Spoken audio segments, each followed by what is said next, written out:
Welcome to my YouTube channel. I am Waris Khan, chemistry teacher. आज मैं आपको बहुत इम्पोर्टेंट 5 मोस्ट रिएक्शन लेकर आया हूं जो ऑर्गेनिक केमिस्ट्री में इंटरमीडिएट के केमिस्ट्री के पेपर में ज़रूर आती हैं। उसकी पहली अभिक्रिया है विलियमसन संश्लेषण अभिक्रिया। इसमें हम क्या करते हैं, एल्किल हैलाइड को सोडियम एल्कोक्साइड के साथ गर्म किए जाने पर ईथर प्राप्त होते हैं। इस अभिक्रिया को विलियमसन संश्लेषण कहते हैं, जहां हमने RX यानी एल्किल हैलाइड लिया है, R मीन्स एल्किल और X मीन्स हैलाइड, और यहां पर हमने आज जो वैल्यू R की ली है तो सोडियम एल्कोक्साइड बोलते हैं, यानी रोना RONA। इससे ईथर बनते। बच्चों आपको बता दें कि ईथर दो प्रकार के होते हैं, एक होता है सम्मित और एक होता है असम्मित। तो हम यहाँ सम्मित का एग्जाम्पल लेकर आ रहे हैं, जहां R की जगह हमने C2H5 और X की जगह Br लिया है, यानी एथिल ब्रोमाइड। बच्चों हमने जहां R की वैल्यू हमने C2H5 रखी है, वहीं R की वैल्यू हम यहां C2H5 रखेंगे और ONA, यानी इसका जो नाम होगा वो होगा सोडियम एथोक्साइड। जब हम दोनों को गर्म करेंगे तो C2H5O C2H5 यानी डाई एथिल ईथर बनेगा, और 2Na यानी NaBr अलग हो जाएगा। तो बच्चों ये तो हमने आपको जो बताया है वो सम्मित ईथर में बताया है। इसमें हमने एथिल ब्रोमाइड लिया है, सोडियम एथोक्साइड लिया है और दोनों को गर्म किया है। गर्म करने के बाद डाई एथिल ईथर और सोडियम ब्रोमाइड अलग हो जाता है। अगर हम बात करें किसी बेंजीन की तो यहाँ पर जो है हम इसका चेंज कर सकते हैं। जैसे कि एग्जाम्पल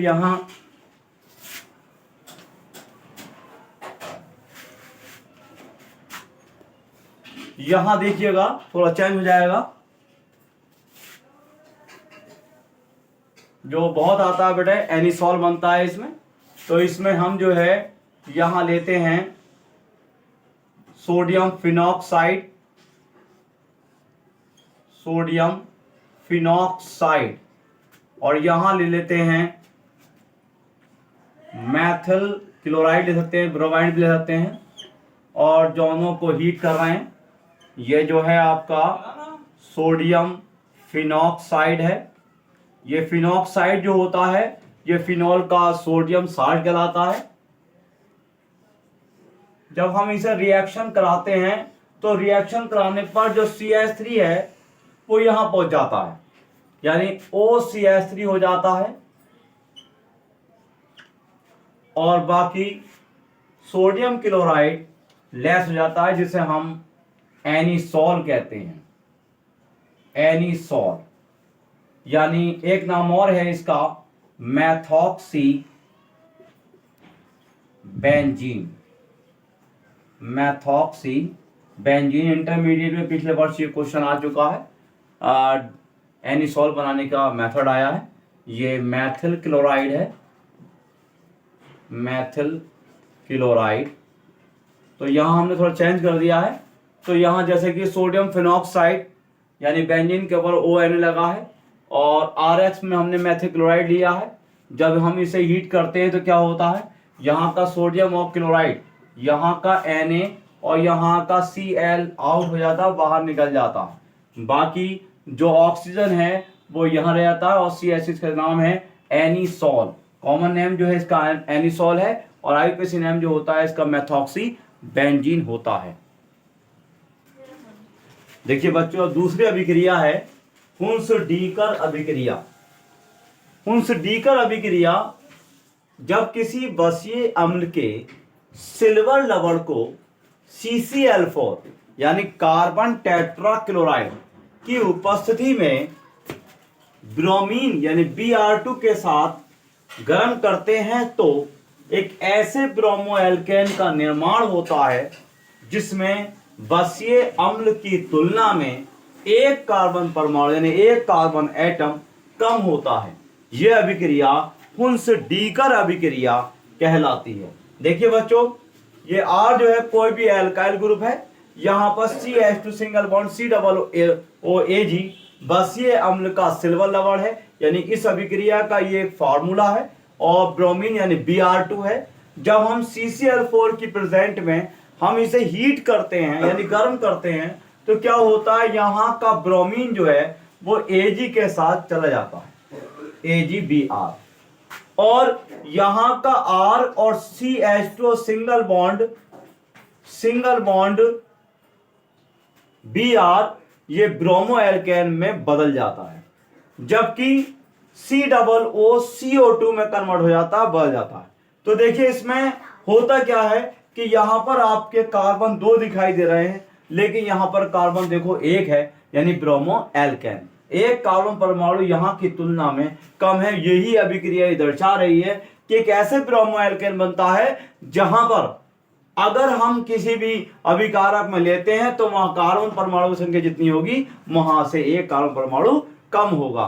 तो यहां जो निर्माण होता है वो ब्रोमो एल्केन का निर्माण होता है। बच्चों, बहुत इंपॉर्टेंट अभिक्रिया होने जा रही है। इसके बाद हम इसका एग्जाम्पल दे सकते हैं। एग्जाम्पल में बच्चों यहां हम एग्जाम्पल में R की जगह हमने मान लीजिए CH3 ले लिया और CH2 COOH एस्टर ग्रुप है। एस्टर जब ग्रुप है और यहां पर ब्रोमीन है CCl4 की प्रेजेंट में, तो इसका नाम जो है वो सिल्वर प्रोपेन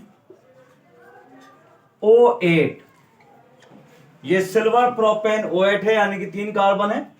यहां जो बनेगा वो CH3 CH2 Br, जिसे बोलते हैं ब्रोमो एथेन या 1 ब्रोमो एथेन भी बोल सकते हैं आईपीसी में। और बाकी यहां पर जो है वो AgBr CO2 अलग हो जाएगा।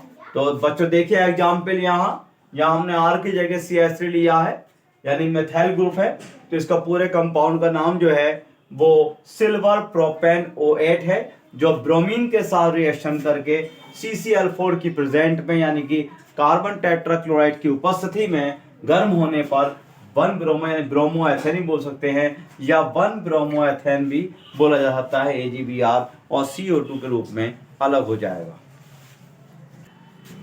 तीसरे अभिक्रिया लेकर आए हैं कार्बिल एमीन अभिक्रिया।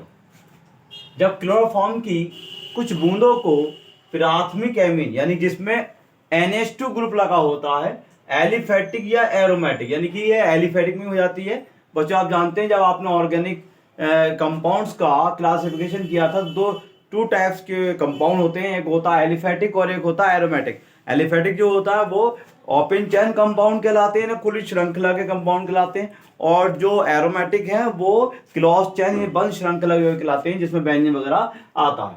तो पहले हम बात करते हैं एलिफेटिक या एरोमेटिक। यौगिक को एल्कोहलिक यानी एल्कोहलीय KOH पोटेशियम हाइड्रोक्साइड के साथ गर्म करने पर तीव्र दुर्गंध यानी बहुत ज्यादा स्मेल का कंपाउंड प्राप्त होता है। तीव्र दुर्गंध युक्त एल्किल आइसोसाइनाइड या फेनिल आइसोसाइनेट। अगर हम बच्चों एलिफेटिक में करते हैं तो एल्किल आइसोसाइनेट बनता है, और अगर हम एरोमेटिक में करेंगे तो फेनिल आइसोसाइनाइड बनता है। इस अभिक्रिया को कार्बिल एमीन अभिक्रिया कहते हैं। बहुत इंपॉर्टेंट अभिक्रिया है। देखिए बच्चों, यहां पर R हमने एल्काइल लिया है, या हम इसे प्राइमरी एमीन भी कह सकते हैं और एल्किल एमीन भी कह सकते हैं। ये CHCl3 क्लोरोफॉर्म है बच्चों, जो हेलो एल्केन में आता है। बहुत इंपॉर्टेंट क्वेश्चन है ये भी। और यहाँ एल्कोहलीय पोटेशियम हाइड्रोक्साइड है। तो बच्चों पहले क्या होता है कि यहाँ का जो R है वो इस N और C को लेकर के RNC के रूप में बन जाएगा। मेन प्रोडक्ट है ये, तो जिसका नाम है एल्किल आइसोसाइनाइड। बच्चों साइनाइड जो होता है नाइट्राइल वो CN होता है, और आइसो जो होता है वो NC होता है। तो यहां पर देखिए जो बन के आया है वो एल्किल आइसोसाइनाइड बन के आ रहा है। और हम यहां इस अभिक्रिया को बैलेंस करते हैं। बैलेंस करने के लिए हमें जो है यहाँ देखिए क्लोरीन के एटम जो है वो 3 है और यहाँ पोटेशियम के 1 है। अगर हम यहाँ इसे 3 से गुणा कर दें यानी बैलेंस करने के लिए, तो यहाँ पर के आपके 3 हो गए और Cl भी आपके 3 है, तो 3KCl के रूप में ये अलग हो गया, साइड प्रोडक्ट जिसे बोलते हैं, अन्य उत्पाद। और H जो है यहाँ पर 2 यहाँ है, 1 यहाँ है, 3 और 3 H हमारे पास ये हैं। तो कितने हो गए आपके यहाँ 3, 2H, 3 और 3 6 हो गए।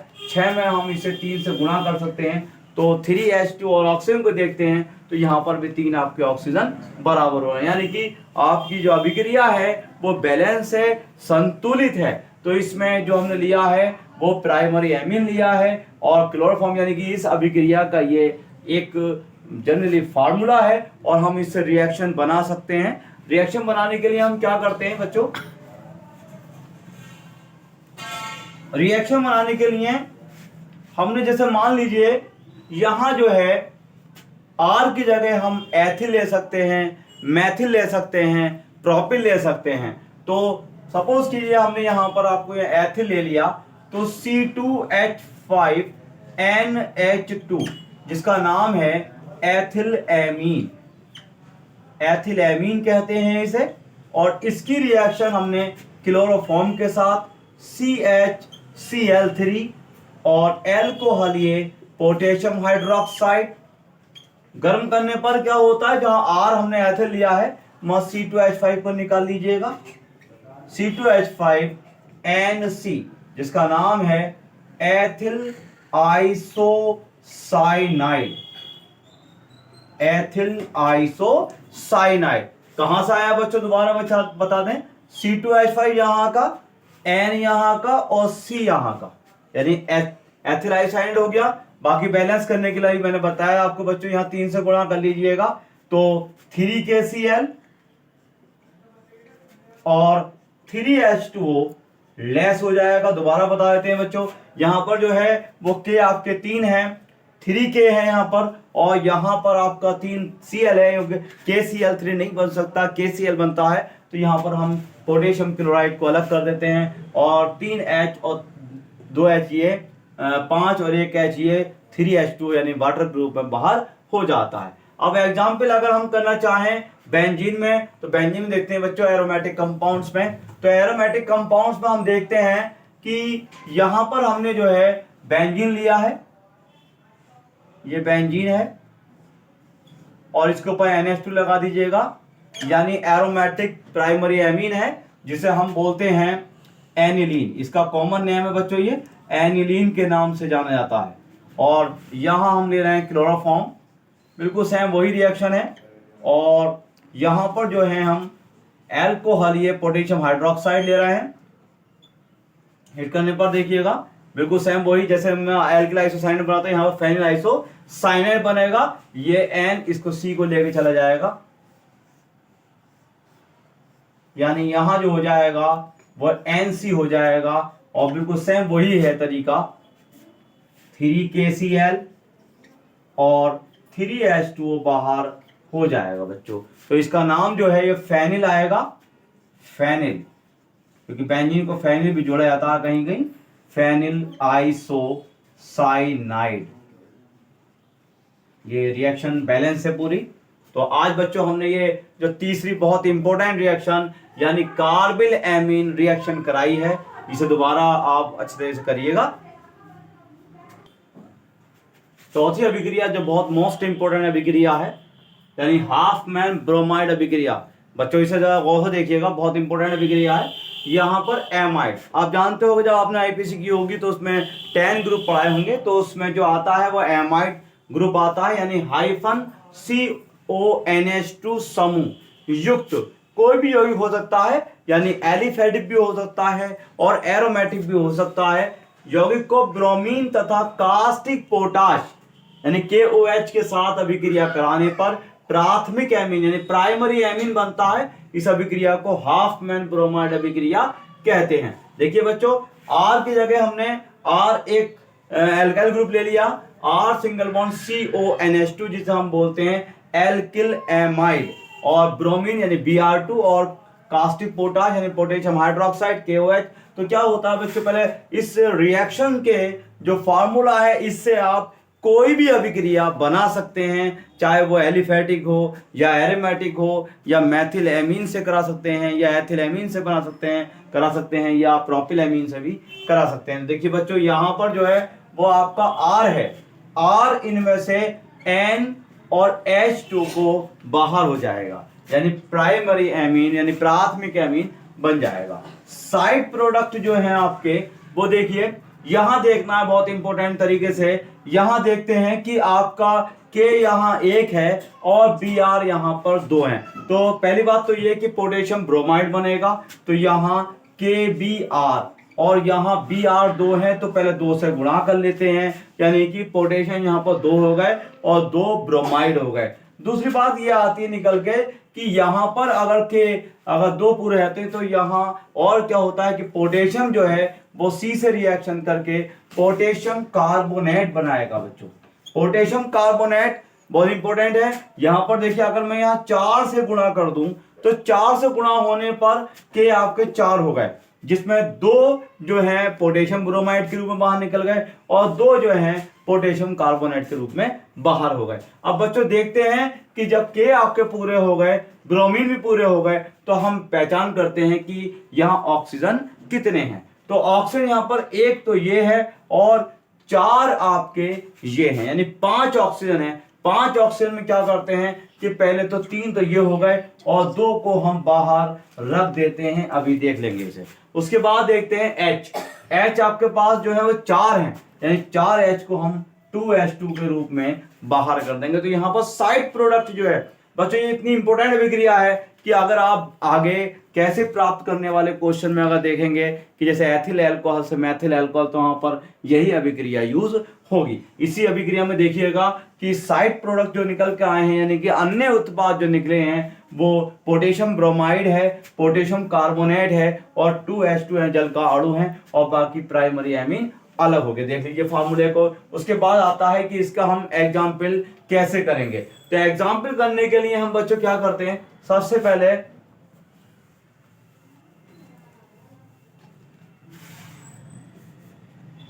R की जगह हमने यहां मैथिल ले लिया CONH2 जिसका नाम है एसीटेमाइड। जिसका कॉमन नेम है, IPC नेम जो होता है और कर लेते हैं, एथेन एमाइड बोल सकते हैं IPC में। और यहां Br2 और यहां KOH। रिएक्शन करने पर क्या होता है आप जानते हैं कि प्राइमरी एमीन बनेगा CH3NH2 जिसका नाम है मैथिल एमीन। बाकी साइड प्रोडक्ट KBr, K2CO3 और 2H2O, यानी H2O है, बैलेंस कर लेते हैं। 4 से गुणा अभी करी थे हमने, बिल्कुल सेम यही है, ये इसकी रिएक्शन हो गई। तो बच्चों दोबारा देख सकते हैं CH3CONH2 जो है वो एसीटेमाइड है, या जिसे IPC में हम एथेनामाइड बोलते हैं। ब्रोमीन Br2 हो गया और पोटेशियम हाइड्रोक्साइड 4 अणु हो गए इसके, और गुणा करने पर देखिए रिएक्शन कराने पर मैथिल एमीन बनता है और पोटेशियम ब्रोमाइड, पोटेशियम कार्बोनेट और वाटर यहाँ से बाहर हो जाता है। अब हम इसी अभिक्रिया को अब जो है एरोमेटिक में दर्शाते हैं बच्चों। एरोमेटिक में देखिएगा बहुत इंपॉर्टेंट है। एरोमेटिक में देखिए, याद रखना बच्चों, काटी बेटा चला। देखिए बच्चों यहाँ पर हमने एरोमेटिक में एनिलीन लिया है और एनिलीन नहीं लेना है, एनिलीन बनता है। तो यहां पर जो है हम बेंजीन एमाइड है, ये ब्रोमीन के साथ रिएक्शन करने पर एनिलीन बनाएगा और 2KBr, K2CO3 और 2H2O बिल्कुल सेम उसी रिएक्शन की तरह अलग हो जाएगा। देख लीजिए बच्चों क्या है ये बेंजीन एमाइड, ये ब्रोमीन है, ये कास्टिक पोटाश है। रिएक्शन करने पर क्या होता है, ये NH2 यहां लग जाता है, बाकी 2KBr, K2CO3 और 2H2O अलग हो जाता है। पांचवी और लास्ट अभिक्रिया है जो बहुत इंपॉर्टेंट है, श्मिट अभिक्रिया। श्मिट अभिक्रिया में क्या करते हैं कि सांद्र यानी कॉन्सेंट्रेट H2SO4 की उपस्थिति में कार्बोक्सिलिक एसिड जिसमें COOH ग्रुप लगा होता है की अभिक्रिया हाइड्रोजोइक बेटा किसी और भी अभिक्रिया में नहीं मिलेगा, यही मिलेगा नेम रिएक्शन में। हाइड्रोजोइक अम्ल के साथ 0 डिग्री सेल्सियस टेम्परेचर ताप पर कराने पर प्राथमिक एमीन प्राप्त होते हैं। बेटा प्राथमिक एमीन दो ही अभिक्रियाओं से बनाए हैं, एक तो पिछली वाली अभिक्रिया यानी हाफ मैम ब्रोमाइड अभिक्रिया से और दूसरा है श्मिट अभिक्रिया से। तो कराने पर प्राथमिक एमीन प्राप्त होते हैं, इस अभिक्रिया को श्मिट अभिक्रिया कहते हैं। जैसे RCOOH प्लस N3H जो है वो हाइड्रोजोइक एसिड है कॉन्सेंट्रेट H2SO4 की प्रेजेंट में, और यहां पर क्या होता है कि ये R एक H और N के रूप में अलग हो जाता है, बाकी COO CO2 के रूप में और N3 में से N2 बाहर हो जाता है। ये इस अभिक्रिया का एग्जाम्पल है बच्चों। तो दोबारा देख लेते हैं, यहां पर RCOOH plus N3H concentrate H2SO4 की प्रेजेंट में 0 डिग्री सेल्सियस टेम्परेचर, ठंडे में होती है गर्म में नहीं होती है अभिक्रिया। तो इसमें क्या होता है, यहाँ का R एल्काइल यहाँ ले लेते हैं और NH2 यानी प्राइमरी या एल्किल एमीन बनता है, और एल्किल एमीन बनने के बाद इसका एग्जाम्पल देख लेते हैं बच्चों। यहाँ देख लीजिए गौर से इसे, दोबारा इसका एग्जाम्पल कराते हैं। तो एग्जाम्पल में हम R की जगह यहीं ऐड कर देता हूँ। देखिए R की जगह हम ले लेते हैं यहाँ पर एथिल ले लेते हैं C2H5 COOH plus N3H concentrate H2SO4 की प्रेजेंट में 0 टेम्परेचर पर ये जो है आपका प्रोपेनोइक एसिड है, यानी 3 कार्बन है इसमें, और यहां बन जाएगा आपका एथिलेमीन और बाकी CO2 और N2 इसे अभिक्रिया के बेस पर कराया है। तो इसमें जो है एक तो एथिलेमीन बनता है और एक और बनाते हैं एरोमेटिक में जिसे हम बोलते हैं एनिलीन बन जाएगा इसमें। तो देख लीजिए यहाँ हमने R की जगह C2H5 लिया है यानी एथिल, तो यहाँ पर कार्बन आपके 3 हो गए और 3 कार्बनों का होता है प्रोपेनोइक एसिड, और ये N3H हाइड्रोजोइक एसिड से लिया है। कॉन्सेंट्रेट H2SO4 की प्रेजेंट में हम रिएक्शन करा रहे हैं, तो रिएक्शन कराने पर R की जगह C2H5 यहाँ इस फार्मूले से दे सकते हैं, आपको ज़्यादा दिक्कत नहीं होगी। ये फार्मूला जो है हर रिएक्शन का ज़्यादातर मैं फार्मूला दे रहा हूँ। तो इस फार्मूले में हमने C2H5NH2 प्लस CO2 यहाँ पर अलग हो गया है। आप अगर इसका एग्जाम्पल हम अगर एरोमेटिक में लें तो एरोमेटिक में देखिएगा, एरोमेटिक में हम बेंजोइक एसिड ले लेते हैं। तो यहाँ हमने ले लिया बेंजोइक एसिड, ये बेंजोइक एसिड है बच्चों।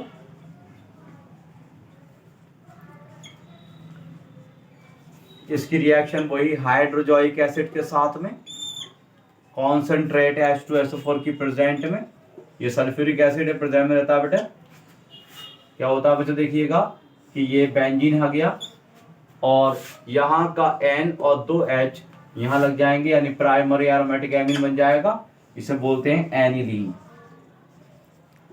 बाकी जो है उसी तरह से CO2 अलग होगा और N2 अलग होगा। जैसे कि बच्चों मैंने आप लोगों को ये रिएक्शन आप लोगों को बहुत इंपॉर्टेंट 5 रिएक्शन बहुत ध्यान से समझाई हैं, और ये जो लास्ट वाली रिएक्शन है श्मिट अभिक्रिया ये एमीन में देखने को मिलती है, और मैं 5 रिएक्शन आज मैं आपको पूरी करा चुका हूँ। बहुत इंपॉर्टेंट रिएक्शन है, इन बच्चों को इन क्वेश्चनों को ठीक तरीके से कीजिए।